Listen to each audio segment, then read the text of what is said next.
हे देव देव महादेव कर्माकर शंकर, हम आपकी शरण में आए हैं। कृपा कीजिए। आप भक्त वत्सल होने के कारण सदा भक्तों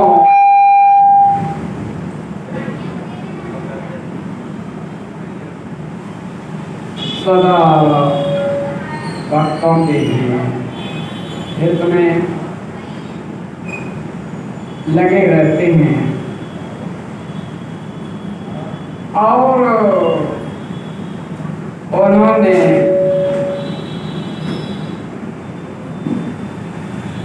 विवाह के लिए निवेदन किया और कहा कि आज हम लोग बारात लेकर के चलेंगे और अब भगवान भोलेनाथ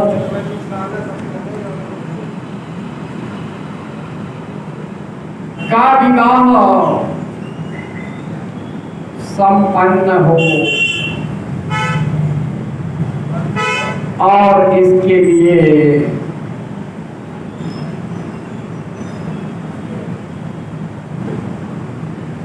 शिव जी का आमंत्रण कोई और नहीं, स्वयं नारद जी लोक को विविध लोकों में जाकर के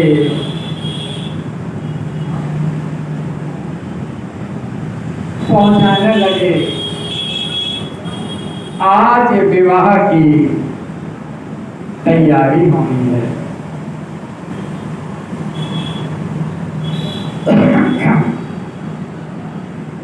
और नारद ने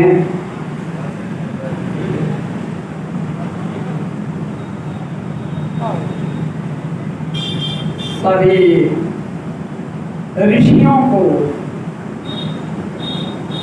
सिद्धों को, देवताओं को, उपदेवताओं को, दिग्पालों को इस कोई नहीं बचा। नारद जी सबके पास जा करके निमंत्रण देते कि भगवान भोलेनाथ का विवाह, क्योंकि सभी देवताओं में इस बात का हर्ष है कि जब भगवान का विवाह है और विवाह के बाद एक योगी गृहस्थ आश्रम में होगा और संतान भी होगी। और जैसा कि तारकासुर को वरदान ब्रह्मा जी ने दिया था कि भगवान शंकर के अंशभूत पुत्र के द्वारा ही उसका अंत होना है, तो विवाह की प्रसन्नता जैसे जैसे आमंत्रण चला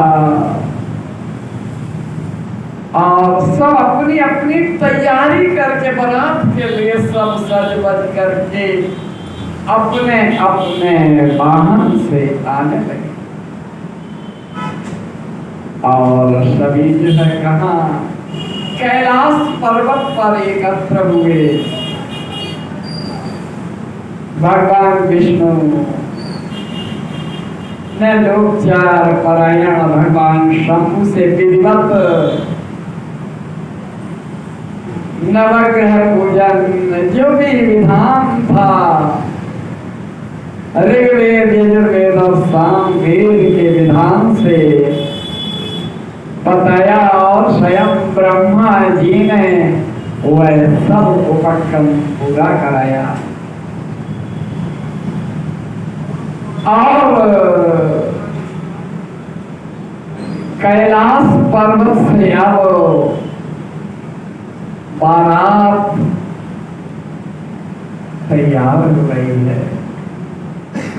कैसा अद्भुत रूप है।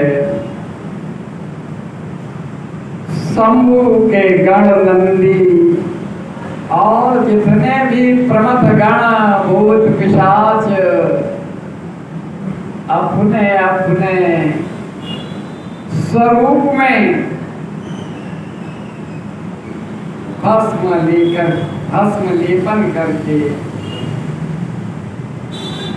तैयार होने लगे तो भगवान ने उन्हें आदेश दिया, भगवान की आज्ञा की आप बारात चलनी है।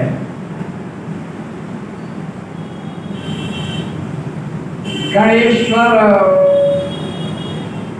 ये गणेश वे नहीं हैं, ये दूसरे यानी गणों में जितने भी शिव गण हैं उनमें जो श्रेष्ठ हैं उन्हें नाम दिया गणेश्वर, जिन्हें शंख कर्ण कहा। गणेश जी जो है वे गजमुख हैं, लेकिन यहाँ ये शंख कर्ण हैं जिसके कान शंख की तरह हैं। केकराक्ष विकृत विशाख पर्यात विकृतानंद दंडव कपाल संदारक कंदुक कुंडक स्तंभ पिप्पल सनादक आवेशक कुंड पर्वतक चंद्रतापन काल कालक महाकाल अग्निक अग्निमुख आदित्य मूर्धा दवान सन्नाह कुमुद अमोघ कोकिल सुमंत्र काकप पालोदर संतानक मधुविज्ञ कोकिल पूर्णभद्र नील चतुर्वक्त्र कर्ण अहिलोपक यक्षाक्ष शतमन्यु मेघमन्यु काष्ठागूढ़ विरूपाक्ष सुदेश वृषभ सनातन कालकेतु षण्मुख श्रेय ज्येष्ठ चैत्र स्वयं प्रभु लकुलीश लोकांतक दीपात्मा दैत्यांतक भृंगविधि और अशनि भागज भानुक प्रमथ और वीरभद्र सहित असंख्य करोड़ों करोड़ों गण और भूतों को साथ लेकर के नंदी आदि गण जाइए क्षेत्रपाल और भैरव भी करोड़ों करोड़ों गणों के साथ उत्सव मनाते हुए आज बारात में निकल दिए।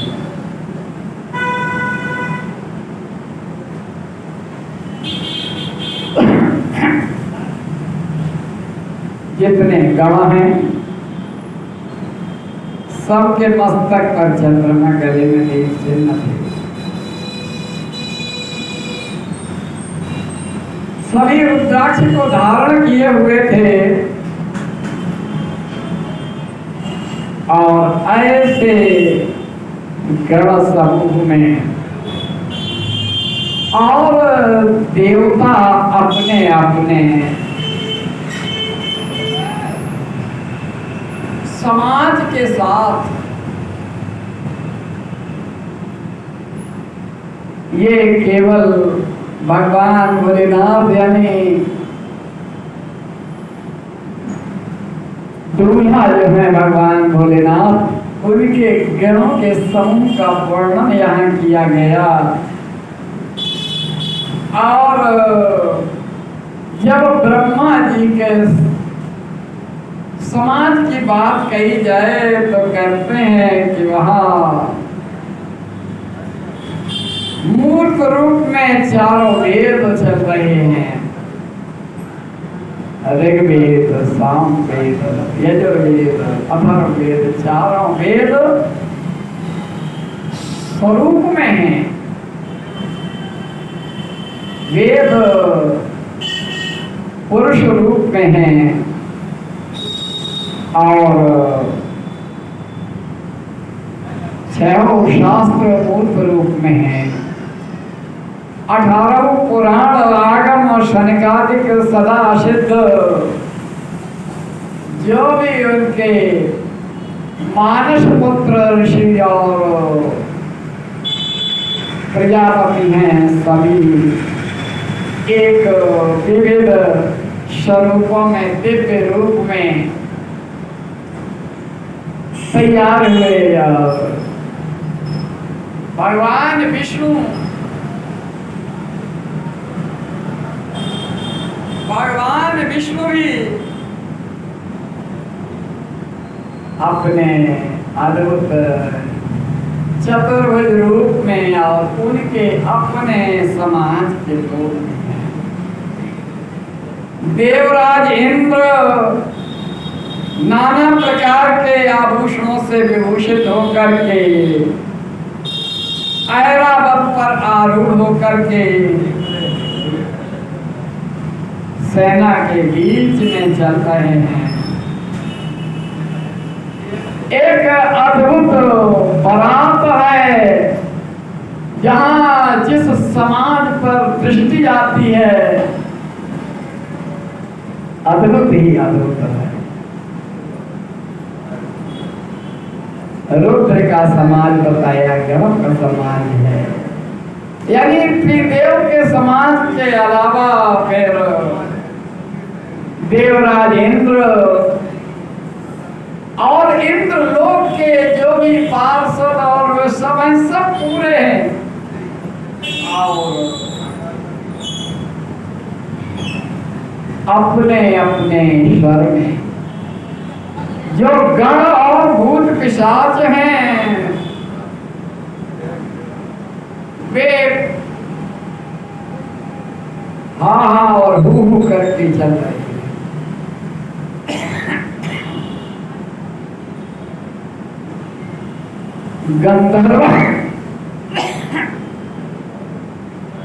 गंधर्वों का अपना समूह है, यक्ष और गंधर्वों का स्वरूप समाज। ये बारात का एक एक बाराती का दृश्य शिव पुराण में बताया गया है कि कैसी बारात है।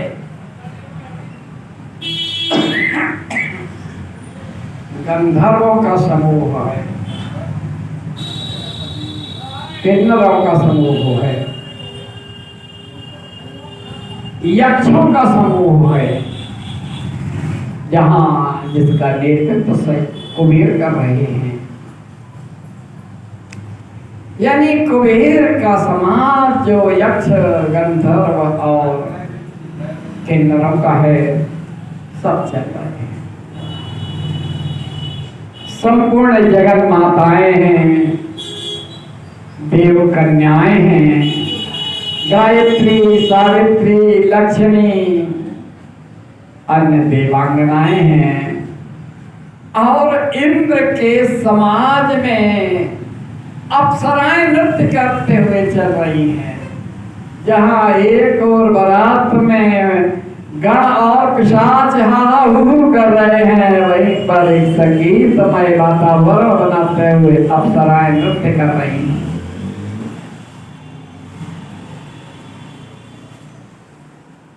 भोलेनाथ का विवाह है, सब में उत्साह है।